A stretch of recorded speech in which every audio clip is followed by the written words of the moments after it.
I'm David Naughton. I'm Griffin Dunn. We're watching American Werewolf. In London, but we're actually in Burbank, California. When was the last time you saw this? Oh.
Right back. Tell me if you want to do it. He said, the only thing is, are you claustrophobic? And I said, no. Of this movie, we became, we looked like such nice kids, such good friends, and now we're going to be hacked to pieces in about, 5 minutes. It was the very beginning of movies that were funny and scary at the same time. And I remember... ...a makeup. And he said, well, I didn't bring any makeup. He said, well, we'll go out and shop and find stuff for you. And could you do a makeup for David right here for our show tonight? And Rick made up half my face in a tear, like lost my, just pulled. And the other half just left it naturally. And out I went in profile on a live audience with cameras going to Switzerland and Germany. And he interviewed me in profile the whole time, and the whole point was, at the end, he was going to say, well, did you have any kind of any side effects to the experience of being in this film? I said, yeah, I got this toothache. And I turned like that, and the audience flipped out. They did. They just absolutely freaked out because it was a tear-off thing. And I was always reluctant to be taken out in... when I was put on my dead makeup, remember they kept saying, let's go to a pub and freak people out. And... Well, I have a picture. I have a photograph, which I'm sure these people would be interested in, of you and I walking in Piccadilly Circus. Did you ever see that picture? I never did, no. Oh, I have that picture. But people were, I remember, people were just clearing a nice big path for us to walk. You were in the parka, and then your whatever. My face torn off. Yeah, the final stage of Decay. And I was thinking this was the funniest thing. Do you remember that? And I know, yeah, it wasn't something that... But I don't know, I got very... The very first time this makeup was put on me in the test in Rick's studio, I became incredibly depressed looking at myself. It was the phase one where after he painted the veins all bright red, so it was all fresh blood and everything, it looked like I'd been killed just a few minutes earlier. Mm-hmm. Only I was talking, and it was really unsettling. You know, it was like imagining what I would look like if I was dead, you know? And at that very moment, John Landis calls and goes, "How you feeling? You getting depressed?" I went, "How did you know that? I'm actually overwhelmingly depressed right now." He goes, "Yeah, I thought that would happen. You freaking out? You still want to do the movie?"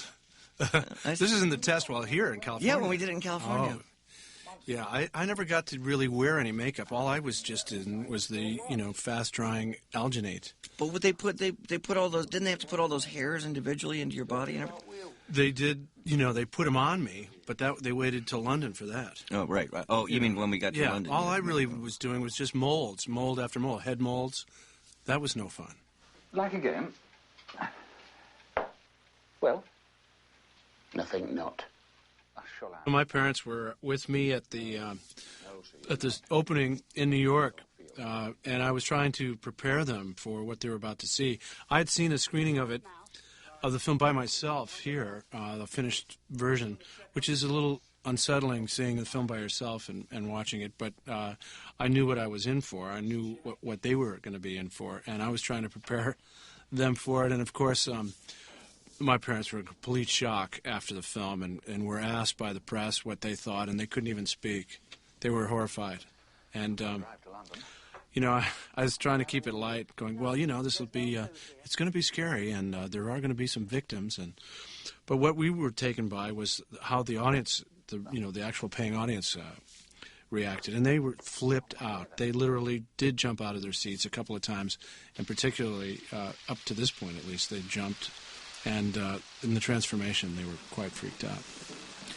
Yeah, my mother was deeply disturbed by the movie. I think she hated seeing one of her kids dead. First of all, one getting killed, and then having him keep coming back. In various stages of decomposition.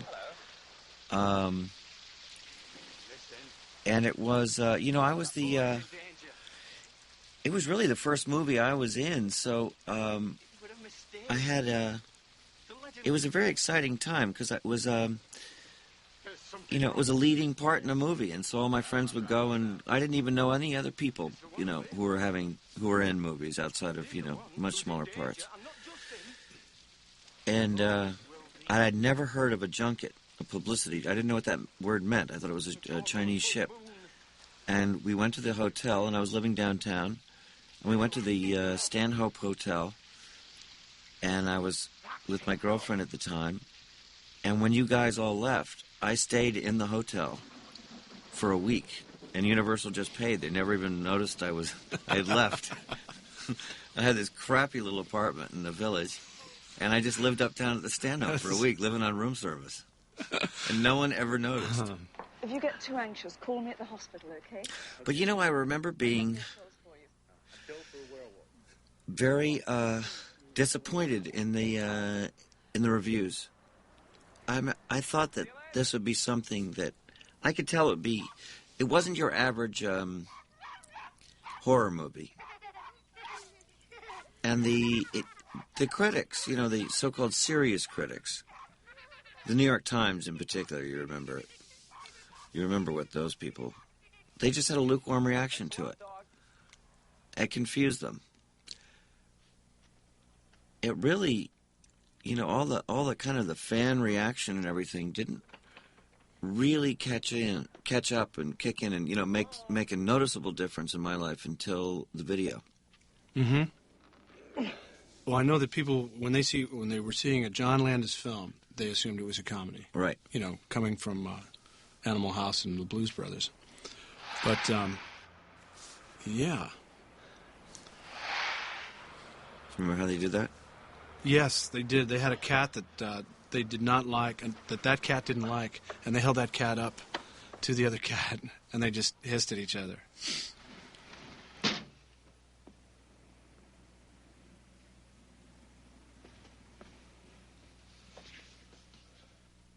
Then this, what's coming in here with this sequence, I'll never forget Rick Baker's first reaction when I met him here in California, when I had spoken to Landis, and he offered me the part.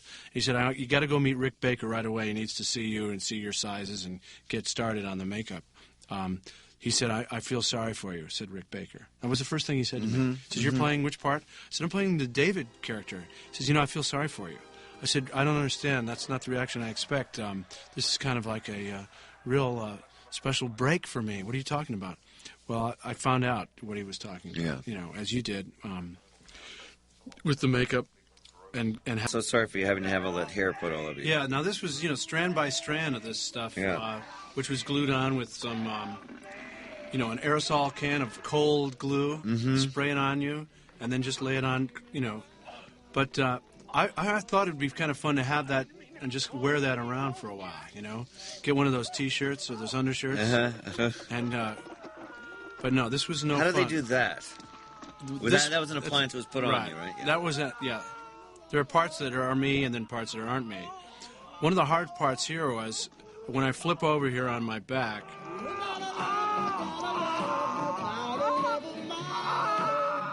Here. Now here I'm in the floor. We're back. I'm in the floor and that's, a body appendage, But once I was in the floor, that was it. I was in there for about 4 or 5 hours. On that floor. On that floor. Suit. You're in a suit. Yeah. Well, I'm just my arms and shoulders and head, of course, are all you see, and the rest of me is underneath the floor. And that got really uncomfortable, and it was just one of the longest days of my life. But this whole transformation took 6 days. Yes, I remember that. Which was, get those 4 or 5 a.m. calls, and of course, at this point, it's an appliance, and no longer me. But you had the tremendous sympathy of the crew at this point. By 4 or 5, I was always getting reports of, how... It was getting really hard at this point. Yeah. And it was the, trying to be... I came to the set this day. It was the first time I'd ever seen a wolf up close. Remember their teeth. Oh, yeah. Well, they also have that look, that real crazy look in their eye that is... so hard to read. You have no idea if they're what state of mind they're in. And their jaws were always going. Just look at you. Yeah. Again, this naked a lot in this. Naked, and it's late at night. They've lit this scene up. It's toward the end of the day, and these wolves kind of decide to come on over.